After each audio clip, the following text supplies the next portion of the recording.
Alors, bonjour tout le monde, j'espère que vous allez bien. Alors oui, je suis directeur de la table de développement social de la Chine et un des membres de notre table, c'est la table de réflexion en action interculturelle de la Chine.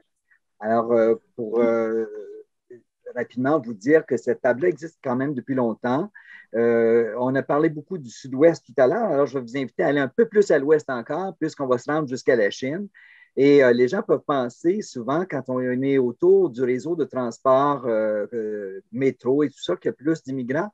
Mais il y a une histoire immigrante quand même importante là, jusqu'à la Chine. Et dernièrement, il y a eu vraiment beaucoup de gens qui sont arrivés dans le territoire. Je vais vous dire ça, ça très long. Euh, donc, cette table-là, juste pour vous dire que cette table-là, elle a été en dormance pendant un bout de temps. La même chose que ce qu'on vient d'entendre, là, par manque de financement, mais on a eu, comme je disais, là, plusieurs immigrants qui sont arrivés dans les dernières années. Donc, il y a eu vraiment un besoin important là, en 2018 de dire là, il faut vraiment remettre sur pied cette table-là de réflexion d'action. Alors, rapidement, la réalité migrante à la Chine. Alors, on a fait une micro-recherche sur la réalité migrante par Anne Martin, qui est ethnologue. On pourrait passer tout de suite à l'autre diapositive, s'il vous plaît, Marie-Josée. Alors, vous pouvez voir que selon, en 2016, là, il y en avait 9 880 immigrants. Vous allez me dire, ce n'est pas beaucoup, mais je vous rappelle qu'on est loin dans l'Ouest et qu'il y a quand même une projection importante là, de 11 000 en 2019. Alors, si on regarde par rapport à Montréal, ben, c'est 23 de notre population qui était en 2016 immigrante. Maintenant, par rapport à 34 à Montréal. Il faut savoir aussi, si vous regardez le dernier PICO, c'est que le nombre d'immigrants a augmenté de 45,2 entre 2006 et 2016. C'est quand même énorme, comme vous pouvez voir, juste pour un territoire. Hein? Alors, qu'est-ce qui s'est passé? Ben, c'est que les logements coûtent un peu moins cher, on est plus éloigné, donc ça fait en sorte que ça contribue à l'augmentation donc, des personnes qui y arrivent. On va continuer, s'il vous plaît. Pour vous donner une idée donc, de la question des réfugiés, je vous le disais, depuis 2017-2018, il y a eu cet afflux de personnes. Alors, donc, au Canada, on a vu, là, c'était Haïti, et ça a eu un impact important sur notre réalité à la Chine. Plus de 6 000 personnes sont donc arrivées provenant juste d'Haïti, ensuite du Nigeria. Vous pouvez voir, c'est le deuxième pays en liste là, de populations qui sont arrivées par les États-Unis, là, par le fameux chemin Roxham là, dans les cantons de l'Est. On va continuer, s'il vous plaît, Marie-Josée. Alors ici, vous voyez qu'en 2018, un revers énorme, beaucoup de Nigériens qui sont arrivés chez nous à la Chine. Ça a créé une situation très problématique. Pourquoi? Parce qu'on n'était pas organisé et tout à coup, beaucoup de gens qui sont arrivés chez nous dans des situations de grande précarité. Alors, c'est pour ça que cette table de réflexion en action interculturelle s'est remise en route et on a eu la chance à ce moment-là, vraiment la chance, je vais le dire, que le Centre social d'aide aux immigrants est arrivé dans notre décor, a fait un pas de plus vers l'ouest et ça nous a donné un très bon coup de main. On va continuer, si vous voulez, Marie-Josée. Alors, vous voyez une petite carte, là, c'est peut-être pas très clair, de la Chine. Alors, vous voyez le fleuve là en bas et vous voyez là où c'est rouge. Je ne sais pas si vous réussissez à bien voir, mais là où c'est rouge, c'est des secteurs justement où on retrouve la plupart de nos personnes immigrantes. Si vous regardez à droite complètement, là, vous voyez un petit coin rouge ici, je ne sais pas si vous voyez ça, vraiment à droite complètement en bas, là.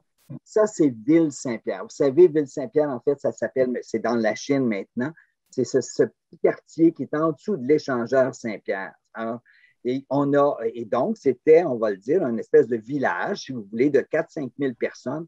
Nous est arrivé un nombre incroyable d'immigrants qui sont allés s'y installer. Pourquoi? Loyer pas trop cher. Alors, si vous regardez les zones rouges, là, justement, c'est des zones, vous voyez en plein milieu, là, je ne sais pas si vous êtes capable de voir, il y a comme des rectangles rouges ici, là. On peut voir ici, c'est un des grands HLM. Là, j'entendais tout à l'heure que le plus grand était dans je pense, Ville-et-Mère, Côte-Saint-Paul, mais c'est un énorme secteur de HLM. Donc, on retrouve beaucoup d'immigrants là. Alors, ça situe un petit peu là, les zones plus orangées, donc quand même dans la Chine, dans un petit territoire. On va continuer, si vous voulez bien. Pour vous donner une idée, cet afflux-là a créé quoi?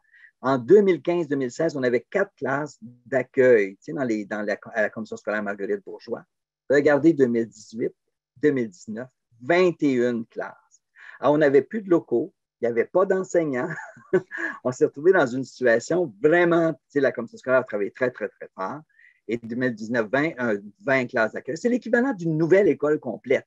Alors, vous comprenez, là, ça, c'est juste pour vous dire l'impact majeur que ça a eu dans notre secteur. Alors, autant sur la commission scolaire, mais sur les organismes en sécurité alimentaire, les organismes pour aider les gens à s'établir, etc. On va continuer, s'il vous plaît.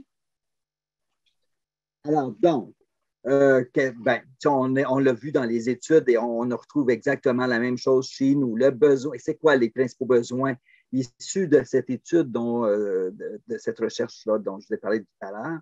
Le besoin d'être accompagné dans les différentes étapes de leur intégration, le besoin de trouver l'information. La personne, on le disait avant, de pouvoir savoir où est-ce qu'on trouve l'information, le besoin de trouver du travail, la non-reconnaissance des compétences techniques et sociales des personnes immigrantes et de leur expertise, le besoin d'apprendre et de maîtriser les 2 langues officielles du Canada, mais particulièrement le français, et le besoin de socialiser. Alors, je n'ai pas besoin de vous redire, là, ici, c'est la même chose qu'on retrouve chez nous par rapport à ce qui s'est dit tout à l'heure.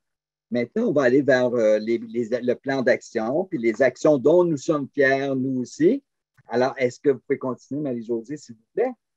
Alors, donc, là, c'est le plan d'action. Je ne vous donnerai pas en détail, mais il y a 4 axes stratégiques. La formation, autant pour les intervenants du milieu, ça c'est fort important, l'adaptation de l'offre de service, quelles sont les conditions structurelles pour qu'on soit capable de bien référer les gens, qu'il n'y ait pas de tout dans le filet social. Et évidemment, toute la question de l'intégration avec le vivre ensemble, ça fait partie des grands axes. Un projet important, les paniers d'accueil. Ce qui est fascinant à la Chine, il faut dire aussi, c'est que tous les projets que je vais vous présenter, et ça, je tiens à le dire, sont des projets concertés. Ça veut dire quoi, ça? C'est que ce n'est pas juste un organisme qui le porte. C'est plusieurs organismes qui se mettent ensemble, donc étalés sur le territoire, et qui peuvent donc rencontrer les personnes qui sont à proximité des personnes issues de l'immigration. Alors, ce fameux panier d'accueil est un panier qui nous permet d'offrir, de donner tous les services adaptés aux familles. On va directement dans les maisons. Les paniers sont dans les organismes. On a, avec l'arrondissement, une entente pour savoir où sont logées ces personnes-là, comment y aller. Alors, donc, on leur donne, quand ils arrivent à la Chine, ce panier d'accueil-là avec tous les services du quartier, organismes communautaires et compagnie. On continue, s'il vous plaît, Marie-Josée. Alors là, cette année, on a la fameuse TRAIL, la table de réflexion d'action interculturelle à la Chine, pour travailler l'idée de se sentir vraiment intégré, l'inclusion et tout ça. Alors, de dire, mais de toute origine, nous sommes la Chine. Alors, de passer justement de différentes sphères séparées, cultures séparées, à une idée de tous ensemble, peu importe les origines, on forme un nous ensemble. Alors, cette affiche-là, qui a été faite par la table, est partout dans le quartier, elle est sur nos réseaux sociaux, etc. Et les gens y ont donc accès. On peut continuer, s'il vous plaît, Marie-Josée. Un autre projet important, c'est le projet La Chine Accueil, qu'on a eu grâce au BINAM. C'est un projet absolument extraordinaire, ça, parce que ça a permis vraiment aux femmes isolées, issues de l'immigration, de s'intégrer dans différentes activités du quartier, des activités, d'aller les chercher, de voir comment on peut répondre à ce besoin-là. Vous allez voir un peu plus tard des photos là, qui vont en parler. Le projet de toute origine, nous sommes la Chine.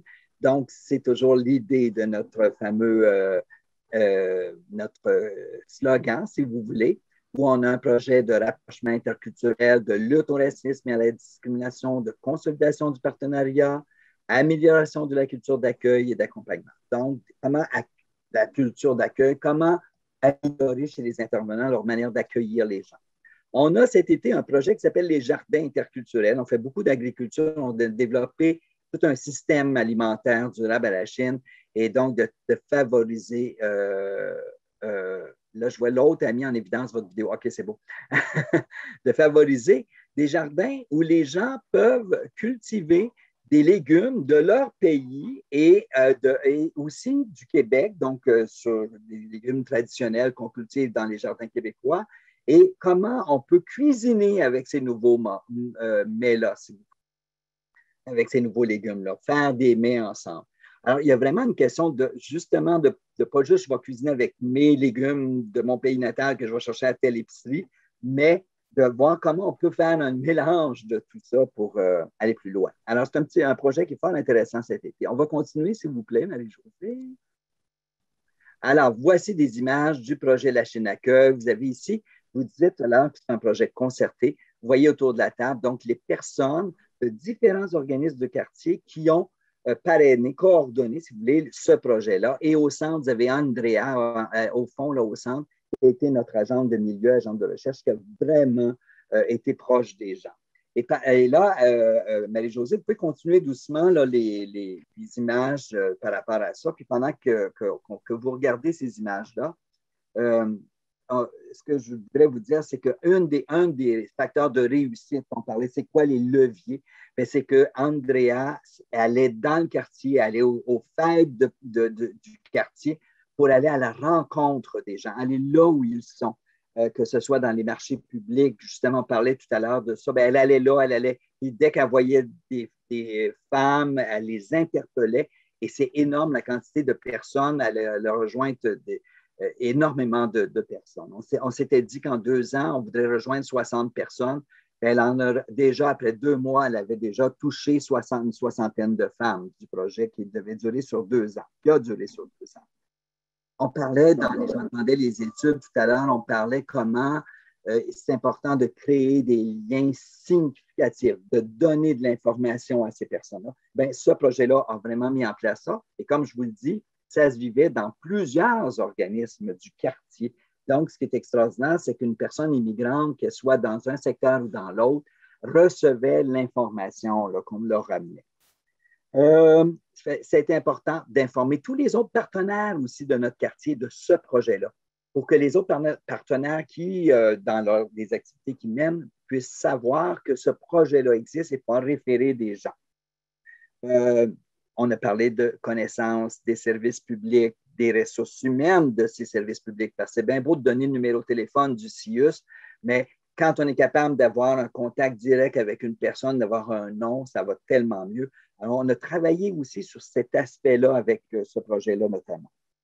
Une des problématiques, je pense qu'il faut c'est une problématique, puis c'est amusant parce qu'aujourd'hui, dès le début de la rencontre d'aujourd'hui, on en a parlé de l'importance de bien s'entendre sur c'est quoi l'interculturel versus ou le multiculturel. Alors, il y a un levier important, c'est de bien avoir une vision claire de c'est quoi le multiculturalisme ou l'interculturalisme et de dire comment nos actions s'inscrivent là-dedans et quel choix on fait par rapport à ça. On parle qu'au Québec, le gouvernement du Québec fait ce choix-là, mais est-ce que nous, localement, on le fait? Les obstacles qu'il peut avoir, si on peut continuer à avancer si vous voulez, Marie-Josée, dans les photos, là. Alors, vous voyez ici, encore une fois, par rapport au projet La Chine Accueil, différentes photos qu'il y a eu là.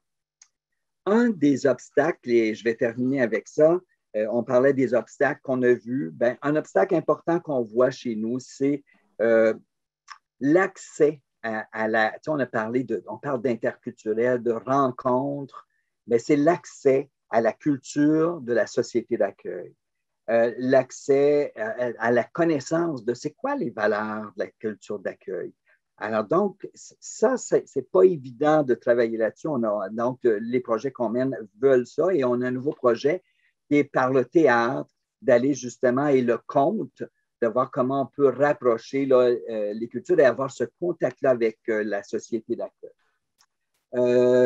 La méfiance envers les organismes publics, les institutions publiques, ça reste une problématique là, sur laquelle on travaille beaucoup. Écoutez, un des obstacles qu'on voit, c'est la réalité linguistique montréalaise ambiguë. Ce qu'on veut dire par là, c'est qu'on parle de francisation, de l'importance du français, de tout ça, mais plus souvent qu'autrement, quand une personne veut trouver du travail après avoir fait des efforts pour apprendre le français, elle doit aussi connaître l'anglais. Alors, c'est un obstacle à l'intégration à un moment donné, parce que ça peut être très décourageant pour les personnes immigrantes. Donc, la réalité ambiguë de la langue au Québec. Ensuite, une autre chose, des fois, qui peut avoir un problème, c'est c'est le sentiment d'urgence pour les personnes immigrantes qu'on peut comprendre d'aller dans le marché du travail. Des fois, ça peut ralentir le processus d'intégration. Pas toujours, mais quelquefois. Alors voilà, ça termine ma présentation aujourd'hui. Je vous remercie beaucoup, madame.